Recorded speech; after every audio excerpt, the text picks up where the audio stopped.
Who is the real antagonist in The Last of Us Part 2? Is it Abby? Is it Ellie? Or is it Joel? So we all know that from our perspective, since we've always played as Ellie and Joel, the antagonist is obviously Abby. But when you look at it from a unbiased point of view and you stand in the middle of everything without actually taking a side, as all of us probably did, took the side of Ellie, since we grew up with her technically in a way. We played The Last of Us Part 1 with Ellie, we didn't even knew who Abby was. And then in The Last of Us Part 2, we get introduced to this other side of the story. Now, we're never stated who is the real antagonist. It's just left for interpretation. We know that Ellie was extremely angry at Abby, not only because she killed Joel, but because Ellie didn't have a chance to forgive Joel for his actions. But at the end, Ellie ended the cycle of violence by letting Abby go with Lev.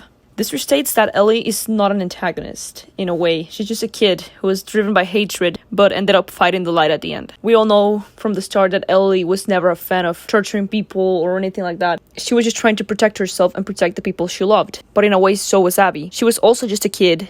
And at the end of the day, though, she did complete her part of the cycle of violence, while Ellie didn't.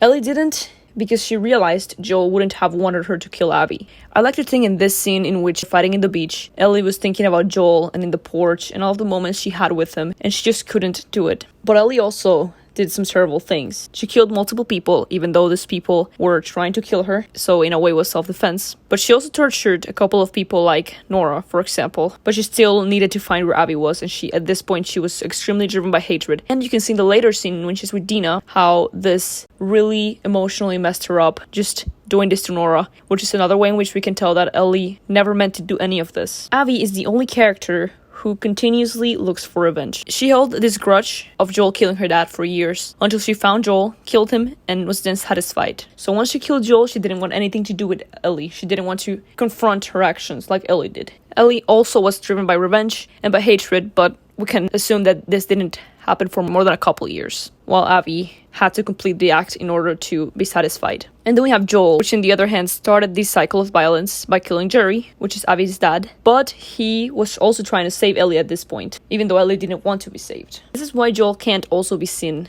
as an antagonist, because he saved Ellie. But in the other side, he technically is the antagonist of the first game, because the Fireflies were actually trying to kill Ellie for a good cause, which was to find the cure for the cordyceps, since she was immune. This led to so much discussion in the first game about how Joel was the antagonist, but in the second game, in a way he can't be, since he was the one that was killed. So it's really a thing between Abby and Ellie. Both Abby and Ellie lose their parental figures and multiple friends in this journey towards revenge. So it's not a one-sided thing. One person didn't lose everything. A lot of people think that Ellie was the one who lost the most. Abby also lost all of her friends and her dad at the beginning. The only thing she has left is Lev. And then the only thing Ellie has left, presumably, is Dina and JJ. So at the end, they both learned the lesson and ended up being more mature people after all these events. But we can assume that they both got to a point of inner peace, in a way. Abby ended up with Lev and the Fireflies. Santa Barbara, we can assume that Ellie ended up with Dina and JJ and Jackson. It is not stated. We know she ended up at the farm. I have this other video of why